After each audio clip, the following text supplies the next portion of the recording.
Hi, everyone, and welcome to the Vikings Now podcast. Jim Rich along with Don Mitchell, Pierre Nugent, and Vikings win a boring, lackluster, uneventful, nothing to talk about, so you might as well just click off of this right now because they win 31-28 over the Atlanta Falcons. And Don, what's your biggest takeaway from the circus that we witnessed? Well, first of all, another cardiac workout, right? I felt like I worked out. I didn't have to go to the gym in between, but amazing that Josh Dobbs can come in, did not have a single rep with any of his offensive guys, did not have a snap with Garrett Bradbury. He doesn't even know their last names, some of them. And then to come in, and yes, he had his issues at the beginning, but then to be coached up and calm down and to use his legs the way he did, just to extend plays and just get a win. I'm still processing the whole thing. Pierre? First couple words that come to mind to me, resiliency, grit, and one heck of a coaching job by Kevin O'Connell. Because when you think about it, with Kirk Cousins being lost for the season this week, they had a full week of practice with Jaren Hall. You adjust your game plan to suit Jaren Hall and what he does best. And he and Dobbs are not the same people. They are definitely not definitely different style of quarterbacks. And then you have to abandon the game plan with Jaren Hall after the first quarter. In comes Josh Dobbs, who's been here less than a week. And the Vikings offense put up their highest point total of the entire season. Go figure. I mean, if you can figure out not just this team, but this league and how it operates on a weekly basis, please let me know, because I would love to have that kind of insight, because I don't think anybody could have seen that coming. 31 points from the Minnesota offense today, given the circumstances that Kevin O'Connell and the coaching staff was dealt. An absolutely resilient, gritty performance today from this team.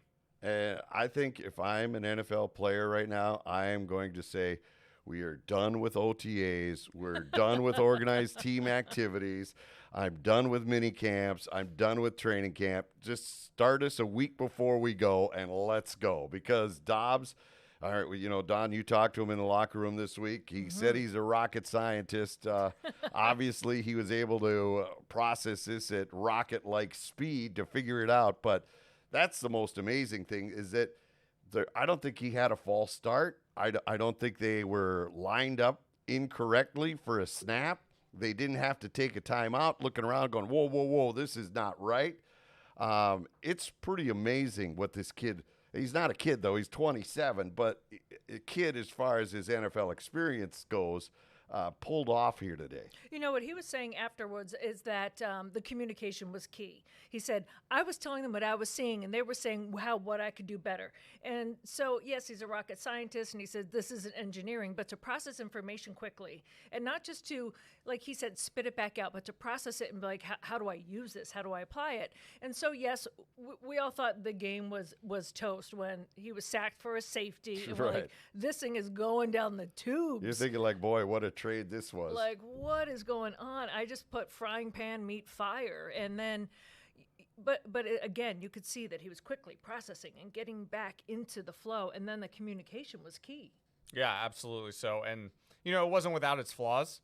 2 fumbles lost on the day. So, you know, I know he's the hero of the day, but if you're looking at the game in a grand scheme of things, there is some things to work on. Ball security continuing to be an issue for the Vikings. He's just a member of the Vikings now. I mean, they all do that. One of us. That's what you have to do to welcome myself to the team. Here, I'll drop the ball. Doesn't matter who puts the jersey on. They have a tendency to fumble the ball away. So that's something that also needs to be addressed moving forward. But let's not take the shine away from Josh Dobbs. There was a critical play in the third quarter, I believe it was on a third down, where he extended the drive with his legs. Minnesota ended up getting in the end zone as a result. Then on a 4th and 7, again, just when it looked like Dobbs was about to go down in a sack, somehow eludes pressure, keeps the drive alive on a 22-yard scramble, finishes that drive with a touchdown pass to Brandon Powell. It's I have a feeling 10 years from now, November 5th of 2033, everybody's going to say, gather around, children. Let me tell you about the legendary tale of Josh Dobbs, because that's what it felt like today with the way he performed. And you hit on it before, but I think you should circle back to it, Pierre, what O'Connell did. Yeah. Being a former quarterback, I think he's able to put it into terms that a quarterback under pressure can understand. He knows that I don't need to hear extra stuff. Just what exactly do I have to do here? And I think he was able to put that into a concise message to Dobbs that he would be able to comprehend quickly. This might be the best coaching job since he's been here. This game. And well, I think so because everything's going to pieces. You're losing your running back. Akers is gone with the Achilles. Just throw the game plan out. KJ's gone, so he's using Brandon Powell and people that, Tristan Jackson. I mean, talk about not knowing their names for Dobbs. We hardly know their names. Let's not forget the NFL record comeback last year against the Indianapolis Colts, which also was a coaching masterpiece in the second half. So that, I think, could be up there in terms of Kevin O'Connell's best games that he's coached so far since he's been here in Minnesota. But this one, to me, is right up there, if not the number one coaching job. Like we said earlier, your starting quarterback goes down. This defense continues to progress, coming up with timely takeaways today in the second half. And this team suddenly has won 5 of 6. And they're right there in the mix for the NFC wild card, and still not out of the discussion whatsoever in the NFC North either. All right, two games with Detroit at the end. So this has just been a terrific turnaround by this coaching staff, and a kudos to them for not letting belief go out the door after that 0-3 start. And let me just extend a little bit. I was listening to Ron Johnson. He was saying after the game, like when you're in the headsets and you have just a little bit of time, and that's when KO has to give him all those instructions. He says, a wide receiver, we kind of tune out X, Y, yeah. Oh, what do I have to do? Great. The quarterback has to listen to it all. And then also, KO's also like, and be aware of the safety coming in over the top, or be aware of blah, blah. He has to get all of that information in just a short amount of time to a guy that doesn't even know the language. So it's almost like being dropped into a foreign country. You have to listen to it all, know what to do, and process it fast. And I want to be a fly on the wall and hear exactly what Coach said to him at the end of the game on that hug. Because he said, I'm looking forward to coaching this guy now. I barely even had any time with him this week. Just two guys that know football and were in a desperate situation and somehow relied on what they know instinctually to pull it off. Okay, but Pierre, this may go back to your point, right? This is the date that everybody will look at as Josh Dobbs' day in Vikings history. But this guy has been on, 7 teams? Okay, 7 other coaching staffs, GMs have looked at him and said, we don't like it here. So is this just a one-hit wonder that Atlanta had no idea what to expect, so he was able to run like he was and get those first downs because of his escapability that, when he's the quarterback, you'll change things. You'll put the spy in. You'll have linebackers hang a little bit more. I mean, because there's got to be something more to this. I mean, they couldn't just uncover a diamond here instantly like this and say, because he's been around for 5-6 years in the NFL and hasn't stuck anywhere. We live in an instant gratification society, so the moment a quarterback in particular gets drafted, everybody thinks to themselves, well, if he's not the starter within the year, well, then what's wrong with him? If not what's wrong with him, well, then he must be useless. He's not any good. So it takes time to season a quarterback. This is the hardest position to play in sports, in my opinion. And some guy, it doesn't click with everybody right away. I mean, look at Bryce Young right now. He was the number 1 overall draft pick for the Carolina Panthers. And do you think Carolina's having a little bit of buyer's remorse with the way C.J. Stroud is playing? You got the number 1 overall pick and the number 2 overall pick, and they look like they are just night and day. So some guys just take a little longer maybe to acclimate to the league. Josh Dobbs was always a capable backup, but the question was he a capable starter? And I think you make a great point. Now that you have a full week of film on Josh Dobbs, is the script going to look a little bit different when New Orleans comes into town next week? I, by no means, am ready to say, hey, we don't need Kirk Cousins anymore. Look at Josh Dobbs. He's the greatest thing since sliced bread. There's a reason why he was on 7 different teams. But Kevin O'Connell, I think, is that type of guy who can sit him down, go through the film, say, this is what we need you to do, and maximize his potential. Don, what do you think? I mean, he's been passed around like, the last piece of bread at Thanksgiving. Here, no, I don't want it. You have it. And it just goes around the table. Yeah, and I think someone said, the last 5 have been just recently, like bing, bang, boom. So It is, like you said, Pierre, an instant gratification kind of society. And if this guy isn't going to wow me right off the top, what's gonna happen? I also want to bring in that coaching equation too. Maybe the coaches, they can't speak quarterback. Well, how many former I'd say we have a quarterbacks are smarter head staff coaches? than what Arizona has. I'll certainly give you that. I mean, they had him for 8 games and they let him go, and then the guy they went with today, sorry, had 58 yards total, and they got shut out. The Cardinals did, so that was a smart move on their part. Yeah, you can't blame it all on the quarterback, as we know. Like who are the guys protecting him? Who are the guys trying to catch the ball? Like the rest of the team, he doesn't operate in a bubble. But to your point, Pierre, let's not just anoint him and carrying him through the streets and with grapes and everything like that. I mean, he's got to earn his stripes, but there was a lot going on today. You didn't have Christian Darrisaw. The defense stood up. They were unbelievable, just from the goal line stand to Jordan Hicks' sack to the pick. I mean, they really kind of kept it in this as well. But when you just purely look at the quarterback, it was survival mode today. And sometimes that adrenaline kicks in too, and it all lifted, a rising tide lifts all boats, but just wait and see, because what are they going to be now? I mean, Nick Mullins is eligible. I don't know if his back is healthy enough to come off. Right, but he is eligible to return. He is eligible. I don't know how long the concussion protocol is going to be for Jaren Hall. So, maybe he's in the mix to still fight for his job. But let me tell you, when they needed a win today, he pulled it out. And so you should at least just celebrate that. When you look at the box score, you'll notice that Minnesota ran for over 100 yards, which is something we have not seen so far this year, save for maybe one game. But half of that, all quarterback. And that's one thing that Dobbs and Hall bring to this table that Kirk Cousins doesn't. Kirk Cousins is not a scrambling type quarterback, as we all know. Dobbs and Hall, both, if you go back to the second drive today from the Vikings and Jaren Hall was still at quarterback, that drive was looking pretty good. He was looking pretty good. Hits Munt on a short pass. Finds Madison wide open on the sideline.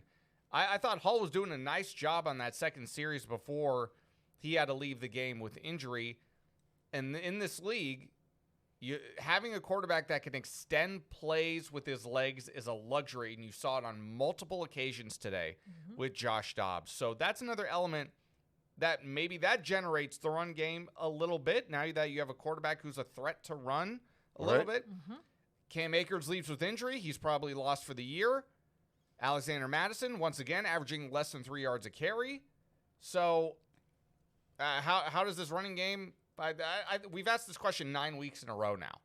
And I think the answer after 9 weeks is stop trying to make fetch happen. It's never going to happen. So I'm not expecting anything from this Vikings running game, but adding a quarterback, now they can get the job done with his legs as well as his arm. That adds a different element to things. And it's going to be difficult now because Akers, everybody was warming to and thinking that he eventually would become RB1 for this club instead of Alexander Madison. Now that option is no longer there. Ty Chandler, I don't think got on the field. I know he didn't get a handoff, but he didn't again figure in this running attack, which we know is not the most dynamic already. So there must be issues there with Chandler that they're not even giving him a run at starting at quarterback. So do they go out and they can't trade for a running back now? No. The window is closed there. So they have to go find another body, right, Don?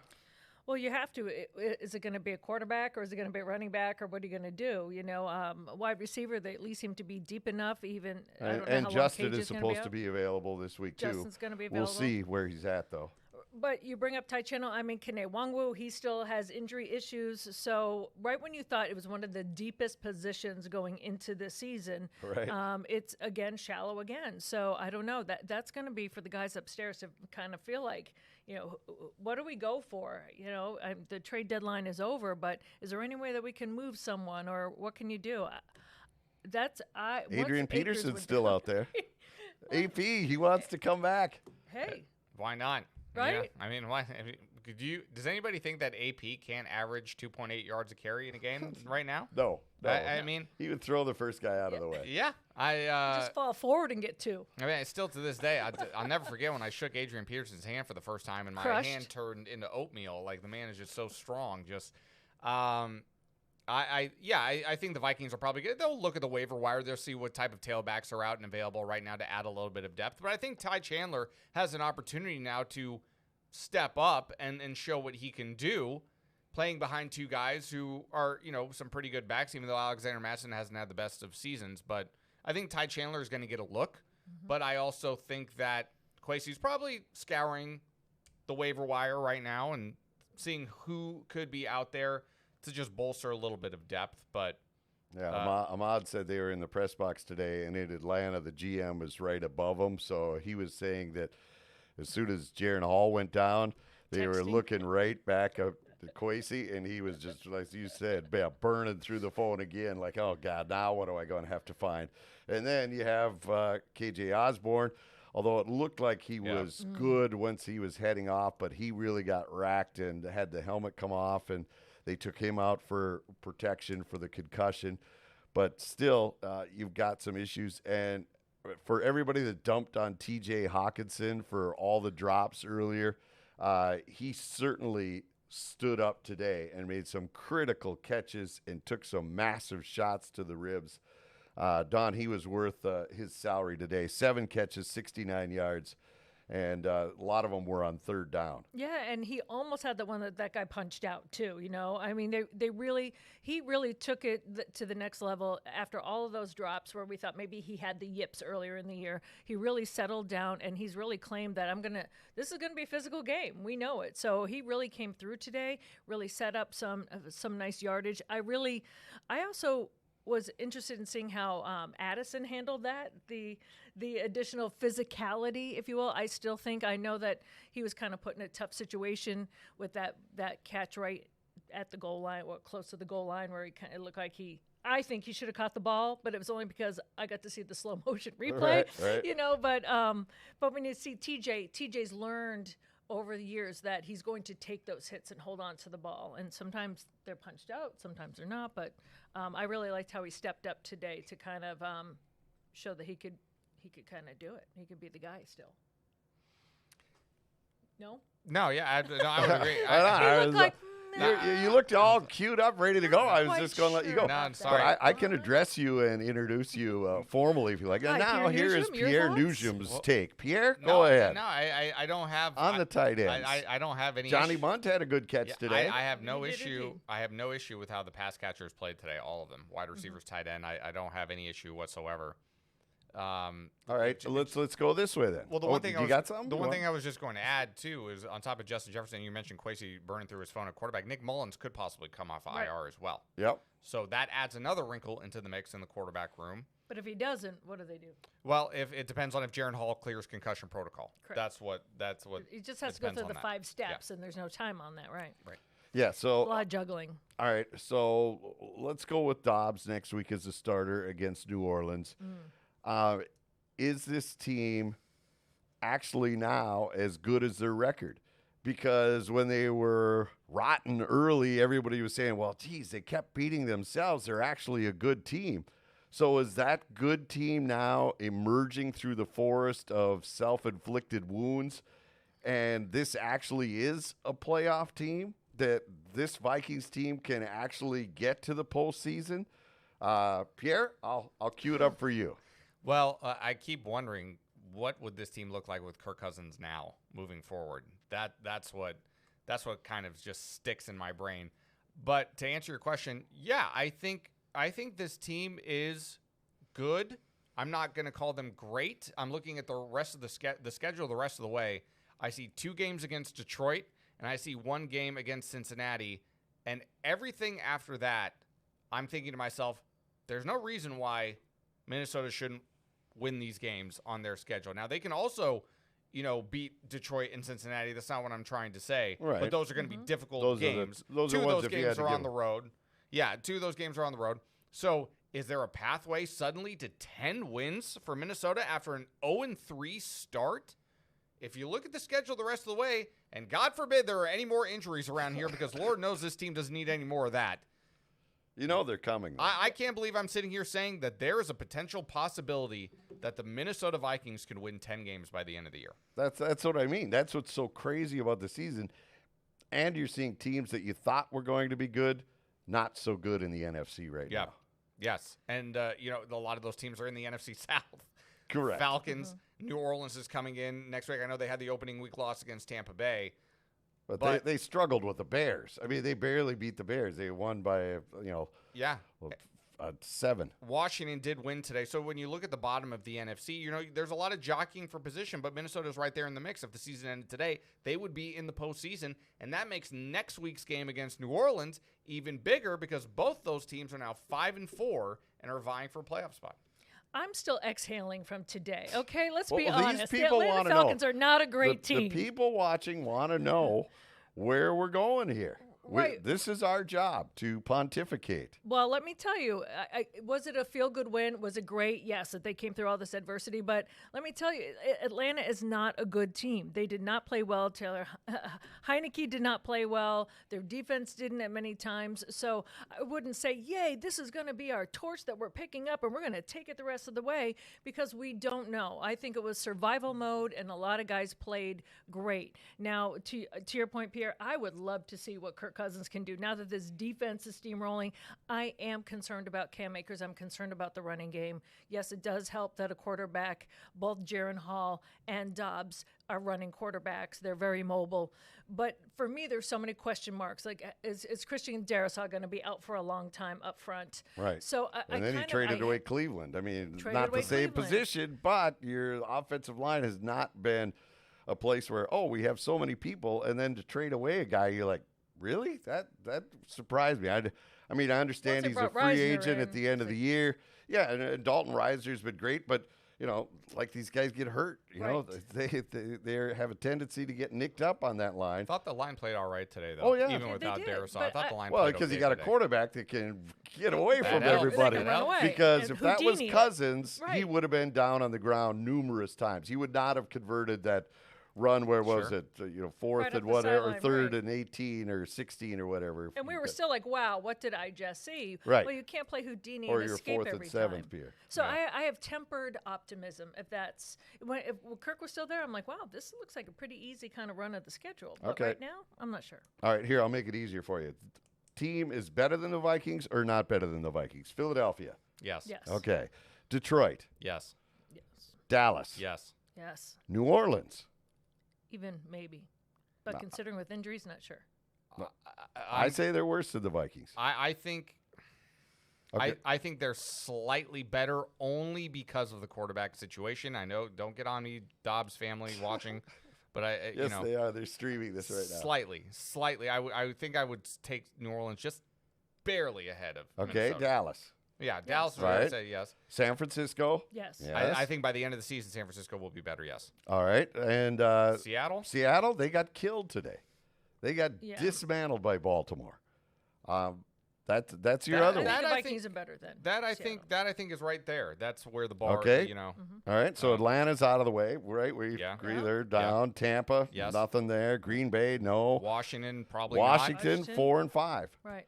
So your Vikings sitting 5-4. Mm-hmm. They're right behind San Francisco. Seattle's 5-3.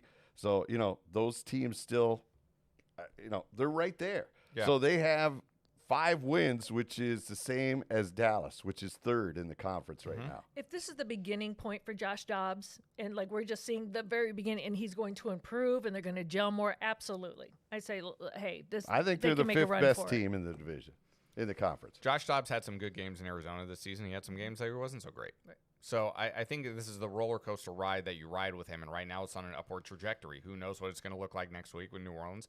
They've got a pretty good defense. Tempered optimism. Yeah, I think that's a good way to say it. Yeah. I think that's a good way to say it. I think they're starting to ascend a little bit. I think this defense has formed an identity. They bought into the scheme. That part of the field I'm not terribly concerned with at the moment anyway. Maybe they get Marcus Davenport back and elevates them to another level as well. He was playing really well before he got hurt again. Offensively, it's still a prove it for Josh Dobbs. He had a great first game, but it's still a prove it situation for the quarterbacks. All right. You guys have talked about the improved defense. The guy that I've been impressed with this season that I didn't think would be this dynamic is Jordan Hicks. Yes. Today, clobbered it again. 9 solo tackles, a sack, tackle for loss, pass defense, quarterback hit. The guy has been doing it all, which I think, you don't have that penetration of Harrison Phillips and who's ever next to him because it rotates all the time. Those guys aren't just ripping things up, but still Hicks has been able to make himself, not get caught up in the wash so he can make these plays, which I think is pretty impressive. I also think he's been re-inspired by Brian Flores. The fact that Flo lets them I think kind they of have all an are, because before they just stood there. But even though in the veterans, because he said, hey, he looks to us and we can have our input on it. So the fact that, they kind of own an identity with it. But what I love about Jordan Hicks is he said, listen, I don't want to just tell the young guys why I'm here, why I'm a captain. I want to show them.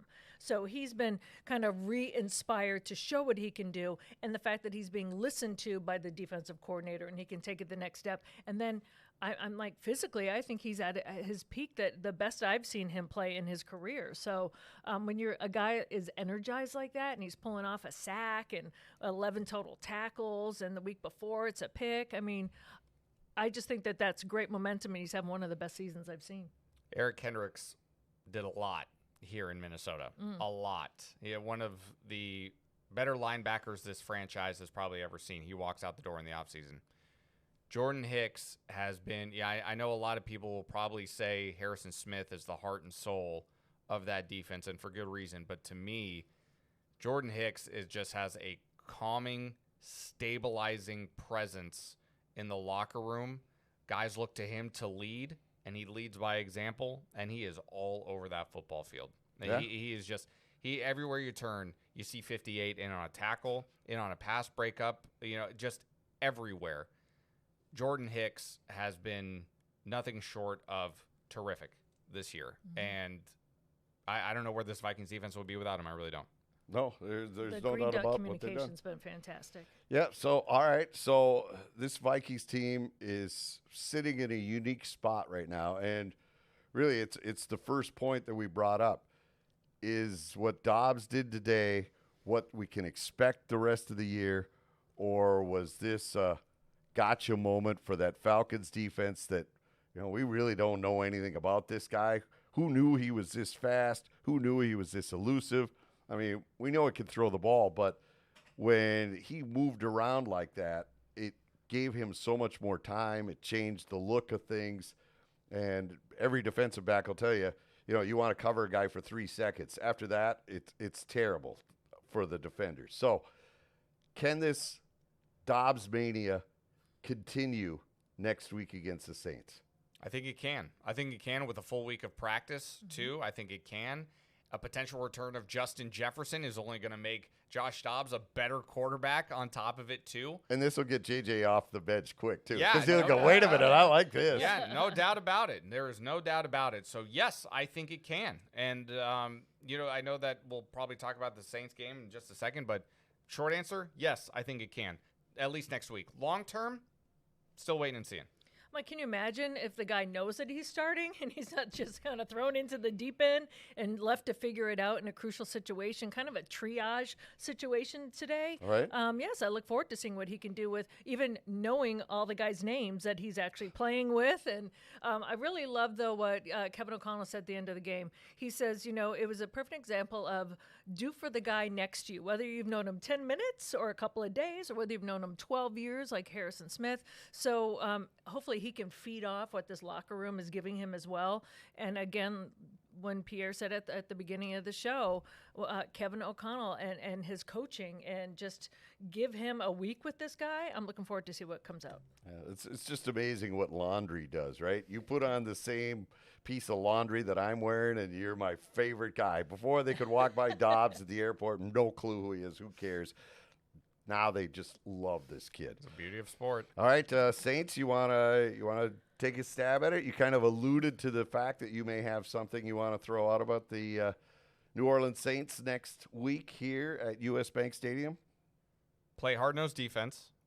Not a great offense. Even with Alvin Kamara still in the backfield, Derek Carr has been fine. He's been fine. Chris Olave is a guy that you absolutely have to keep track of, because I think that offense runs through Alvin Kamara 1, Chris Olave 2. So Michael Thomas, who was a force in this league for a long time, suddenly seems to be like a non-factor out there on the field. I don't know why they don't want to throw Michael Thomas the football anymore. I know Chris Olave has emerged as a guy for them on the outside, but this game, this feels like another toss-up type game. Well, of course, there's a Viking game. What do you expect? Yeah, okay, that's fair. That's fair. Here's Carr's numbers: 25, 34, 211, 2 TDs, no picks. I know you're going to ask me when we go upstairs. I know you're going to ask me to guess what the spread is. Yes, coming of up course. next week. You're so good if at I had this. if I had to take a guess off the top of my head, I think the Vikings will open as probably a 2.5 point favorite. But that's just me guessing. I don't know. We don't know that yet. But I kind of feel like these are two teams who look fairly similar. Mm-hmm. It's like looking in a mirror a little bit here. So it's going to be a tough game. No way am I feeling, hey, it's great that the Vikings won today, but in no way am I going into this week thinking, oh, yeah, they'll definitely carry the momentum over, and it's going to be great next Sunday. They'll crush the Saints. No, I don't feel that way at all. Next week is its own new entity, and I see two teams that are very, very similar to each other that are going to give each other headaches next Sunday when they get on the field. I do see a team coming home. I do see a team continuing on a winning streak, even though all hell is broken loose. Yeah. All of their starters are going down.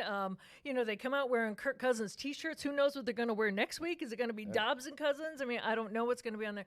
But you have just kind of that feel-good emotion. But I do agree with you. You have to limit Olave because chunk yardage against the Vikings defense could be a problem. And if it's the same defense that we have seen over the past few weeks, I'm feeling good about it. And the offense, JJ coming back, how that place is going to be, if they can do some quick strikes and kind of play with a lead. Well, then we'll find out if Dobbs has an arm Then we'll because see. he's going to have to air it out to Jefferson. Yes. So, all right. All right. There you go. Vikings win. We all knew this. It was just a typical mundane win. Vikings move to 5-4, over 500 for the first time this year with their 31-28 win over the Falcons. All right, subscribe, tweet, X, whatever you got to do to follow this. I'm proud of you. Tell your friends, be part of this. It's a great community, You right? can get it wherever you get your other podcasts as well. Wherever yes. you find your podcasts. All right, perfect. All right, that'll do it for us. See ya.